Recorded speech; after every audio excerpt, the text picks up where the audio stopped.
자, 이번 시간에는 중국의 통일제국 진과 한 두 번째 시간입니다. 자, 중국 문화의 기틀을 다진 한에 대해서 배울 건데요. 자, 우리가 진나라는 중국을 최초로 통일을 하게 되죠. 그래서 앞으로도 통일을 하는 그런 국가들이 등장할 수 있는 어떤 기반이 됩니다. 그리고 한나라는 어떤 중국 다음의 시작. 그래서 여러분들 뭐 한족, 한자, 한지 이런 얘기들 하잖아요.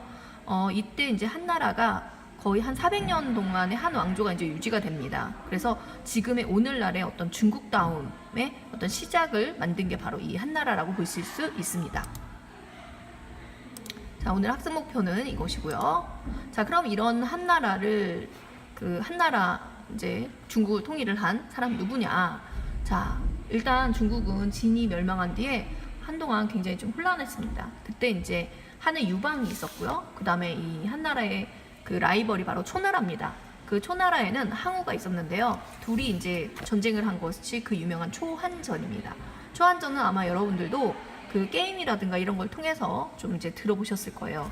그리고 그 장기가 처음 만들어진 유래가 바로 이 한의 유방과 초의 항우가 서로 세력을 다투는 데서 이 장기라고 하는 게임이 이제 시작이 됐다라고 볼 수가 있습니다. 자, 근데 아무튼 이 한나라 유방이 결국 이 초의 항우를 이김으로 인해 가지고 중국을 다시 이제 통일을 하게 됩니다. 이때 시작이 바로 기원전 202년입니다. 자, 근데 이제 우리가 한나라를 두 시기로 구분을 해요. 전한이 있고요, 후한이 있습니다. 근데 이렇게 한을 두 시기로 구분하는 이유가 무엇이냐? 중간에 그 한의 외척이었던 왕망이라는 사람이 한을 멸망시키고 신이라는 나라를 잠깐 세웠다가 또 멸망을 하게 되거든요. 그리고 이제 물론 그 뒤에 유방의 후손이었던 유수가 다시 한을 세우게 되는데 그 앞시기를 전한, 그 뒷시기를 후한이라고 이제 우리가 얘기를 합니다. 물론 이제 이 후한은 220년에 멸망합니다. 그러니까 거의 한 400년을 이어갔다. 이렇게 보시면 되겠죠. 자, 근데 지금 한을 세운 유방, 우리가 이제 보통 한나라를 세운 나라를 세운 사람 이제 고조라고 이제 얘기를 하거든요. 그래서 이 한의 고조 유방은 초창기에는 힘이 별로 없었어요. 그래서 군국제를 시행을 합니다. 군국제는 봉건제와 군현제를 합친 거예요. 자, 봉건제는 이제 보통 그 자기 혈족들에게 제후 자리를 주면서 먼 지역을 다스리게 하는 거예요. 그리고 가까운 곳, 왕의 힘이 미칠 만한 곳에는 관리를 파견해서 왕이 직접 다스리는 군현제를 실시합니다. 자, 그러다가 한나라가 전성기에 이르는 시기가 바로 한무제 때입니다. 한무제는 한 고조 때는 이제 좀 힘이 약했죠. 그런데 이때 오면서 이제 전성기를 누르게 돼요, 한나라가. 그래서 강력한 왕권을 구축하기 위해서 군현제를 시행합니다. 군현제는 모든 지방에 군과 현을 설치해서 관리를 파견하는 거예요. 근데 이렇게 관리를 파견해서 결국 이제 왕의 모든 손아귀에 이제 집어넣기 이제 이런 걸 하게 되는 거죠. 그래서 중앙집권적 지배체제를 강화를 하게 됩니다. 자, 그리고 동중서란 사람이 이 당시 이제 그 유명한 유학자인데요.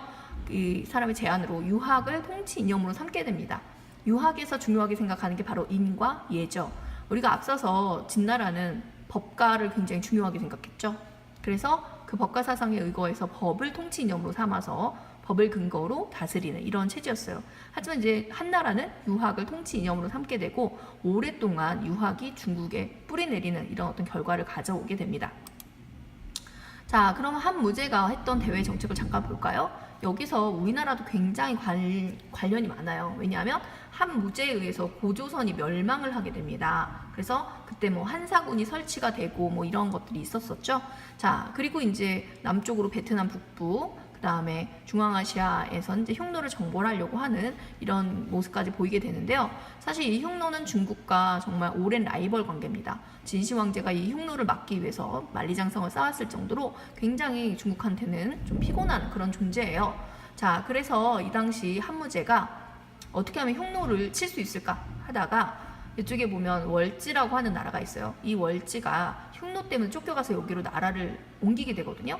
그래서 한무제가 장건이라는 사람을 파견을 해서 이 월지 왕과 손잡고 우리 흉노를 치자고 전해라 라고 해서 장건이 중국을 떠나게 됩니다. 그래서 한나라를 떠나서 가다가 해필이면 흉노에게 포로로 잡히게 됩니다. 그래서 한 10년을 여기서 살게 돼요. 그러다가 흉노의 감시가 좀 뜸해진 틈에 장건이 도망을 칩니다. 그래서 월지로 가요. 그래서 월지 가서 월지 왕과 아주 어렵게 만나게 됩니다. 그래서 월지 왕에게 우리 같이 흉노를 치자라고 얘기를 합니다. 하지만 월지 왕은 이미 벌써 여기서 정착을 해서 굉장히 잘 살고 있어요. 또 그래서 우리는 그렇게 전쟁할 필요를 못 느끼는데 해버린 거예요. 그래서 이제 할 수 없이 장건이 돌아오게 됩니다. 또 돌아오다가 또 재수 없이 다시 잡혀요.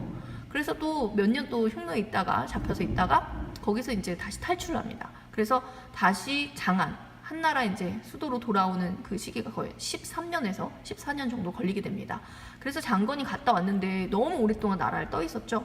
그래서 이제 그거를 보고서를 작성합니다. 그래서 보고서가 작성돼서 정부에 이제 보고가 됐고요. 그걸 통해 가지고 이제 장안에 있던 모든 상인들이 월지로 가는 길을 알게 됐습니다. 그래서 이 장건 덕분에 이 중국의 그 상인들이 멀지로 서역으로 갈 수 있는 어떤 무역로를 확보를 하게 돼요. 그래서 이 무역로를 우리가 비단길이라고 부르는데요. 왜냐? 비단이 많이 교류가 됐기 때문에 비단길이라고 이제 우리가 부르게 됩니다. 자, 그래서 이렇게 장건은 자기가 생각지도 못하게 비단길을 개척한 아주 유명한 사람이 돼버립니다. 그리고 이제 이렇게 대외 정책을 막 열심히 다른 이제 그 나라를 치기도 하고 이러면서 굉장히 돈이 많이 모자라게 돼요. 그래서 재정 위기가 찾아옵니다. 그래서 한무제 때 소금과 철을 국가에서 전매하기로 이제 하게 됩니다. 전매는 소금과 철을 경쟁자가 없이 국가에서 모두 사서 모두 판매하는 이런 형태를 우리가 전매제라고 합니다. 이걸 통해서 재정 위기를 타개하고자 노력을 하게 되죠. 자, 그러다가 시간이 지나면서 그 한무제가 이제 죽고 나서 그 좀 어린 그 왕이 이제 즉위를 하는 경우들이 굉장히 많이 나타나게 돼요. 그래서 결국은 외척의 힘이 세지게 되는데 외척 왕망이 왕위를 찬탈하게 됩니다. 그때가 이제 8세기입니다. 그러다가 다시 그래서 신이란 나라를 세웠는데 다시 그 이 유방의 후손이었던 유수가 다시 후한을 세우게 되는데 이때가 그 25년입니다. 기원 전이 아니라 기원 후죠.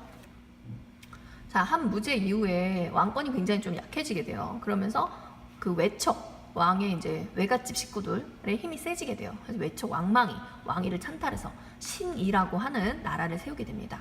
자, 그러다가 다시 한 왕조가 그 유방의 후손 유수에 의해서 다시 부활하게 되죠. 이때 시기를 우리가 이제 후한이라고 부른다고 아까 얘기했습니다. 자, 후한 말의 상황을 이제 우리가 보면요, 이상하게 이 그 유방의 후손이었던 유수가 바로 광무제예요. 근데 이 광무제가 그 죽은 뒤에는 계속 어린 황제들이 즉위를 하게 돼요. 그래서 외척이나 환관은 이제 그 왕의 그 측근에서의 어떤 측근에 있는 심부름 좀 해주는 비서 역할을 해주는 이런 사람들인데 이 사람들의 그 힘이 세지게 됩니다. 이 사람들한테 좀 어린 왕들이 좀 많이 기대게 되거든요. 의지하게 되고. 그래서 이런 사람들이 권력을 장악을 하게 됩니다. 그래서 굉장히 정적으로 좀 혼란한 이런 시기가 된다고 볼 수 있어요. 그다음에 경제적으로는 이 당시 호족, 귀족들이라고 보시면 돼요. 이 사람들이 대토지를 소유하면서 농민들이 많이 몰락을 하게 돼요. 왜냐? 이 사람들에 대한 견제를 할 만한 왕이 없죠. 그래서 결국 농민들의 몰락을 가속화시키게 돼요. 그래서 생활이 어려워진 농민들이 각지에서 이제 봉기를 일으키는데 가장 대표적인 게 바로 황건적의 난이에요. 이 사람들은 황색 두건을 썼다 그래가지고 황건적이라고 얘기를 하는데요. 이러면서 이제 이걸로 인해서 국력이 급속히 쇠퇴하며 결국 한나라가 멸망을 하게 됩니다. 그래서 한해 멸망 후에 각지의 호족 세력이 독립을 하게 됩니다. 그래서 왼쪽부터 조조, 위나라의 조조, 그다음에 총나라의 유비, 그다음에 오나라의 손건. 그래서 여러분들 잘 아는 그 삼국지죠. 그 삼국지에 나오는 인물들이 이제 등장을 하는 시기라고 보시면 돼요. 자, 우리가 이제 이렇게 한나라가 이제 멸망하긴 했지만 중국 문화의 어떤 기틀을 마련한 시기가 바로 한나라 때잖아요. 자, 이때를 보면 유학이 상당히 많이 발전을 하게 됩니다. 그 이유는 이제 일단 수도인 장안에 태학을 설립해서 유학의 경전인 오경을 가르치는데요. 오경에는 역경, 시경, 서경, 예기, 춘추 이런 5가지가 있습니다. 이건 그냥 참고로 알아두시면 되고요. 역경은 이제 주역의 어떤 원리 이런 걸 적은 거고요. 시경은 말 그대로 시, 노랫말 이런 것들을 적어 놓은 거예요. 그 다음에 서경은 세상에서 가장 오래된 역사서. 그래서 예전에 막 하나라 때, 상나라 때, 뭐 주나라 때 그런 이야기들이 그 공자에 의해서 이제 쓰여져 편찬됐다 이렇게 얘기를 하고 있거든요.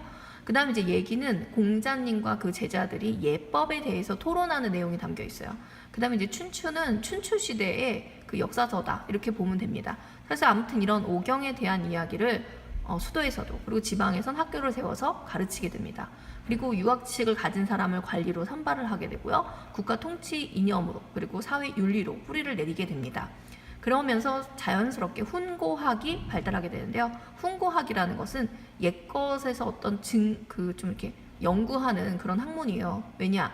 예전 이제 진나라 때 분서갱유 사건 아시죠? 그래서 그때 뭐 유학 관련한 서적들 막 불태우고 뭔지 이런 일도 있었기 때문에 그런 걸 연구하지 못했어요, 한동안. 그래서 이 시대에 와서 이제 그런 유학 경전 옛날 거를 정리하고 해석하는 이런 일들을 하겠다 보니까 자연스럽게 옛것을 연구하는 훈고학이 이제 발달하는 결과를 가져오게 됩니다. 자, 그 다음에 한해 문화를 보면요. 이때 이제 중국 전통 문화의 어떤 기틀이 이때 만들어진다고 보시면 돼요.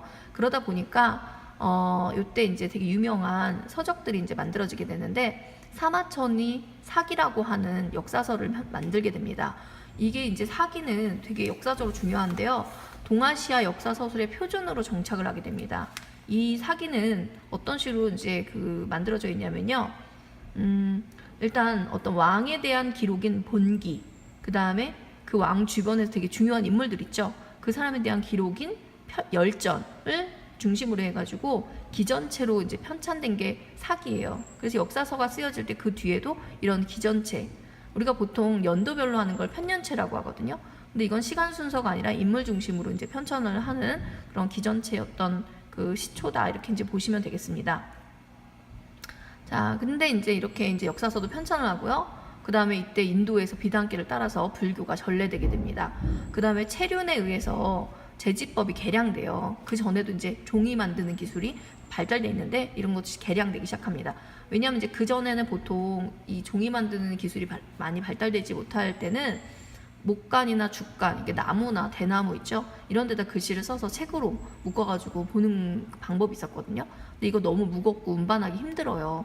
그리고 이제 비단에다 적는 방법도 있었는데 비단도 너무 비싸잖아요. 그래서 좀 가볍고 싸고 하는 이런 종이 만드는 기술이 이때 이제 개량이 됩니다.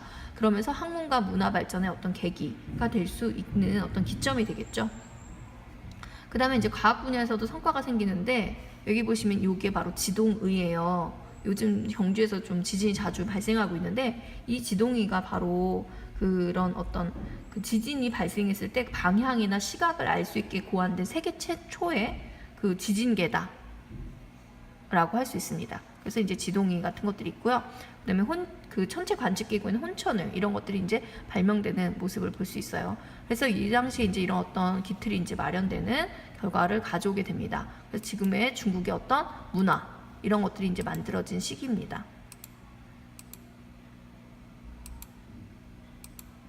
오늘의 아재 개그는 김혜영 선생님께서 소개해 주실 겁니다. 선착순으로 2명 상품 드리는 거 아시죠? 오늘의 아재 개그, 새로운 욕이 만들어지는 곳은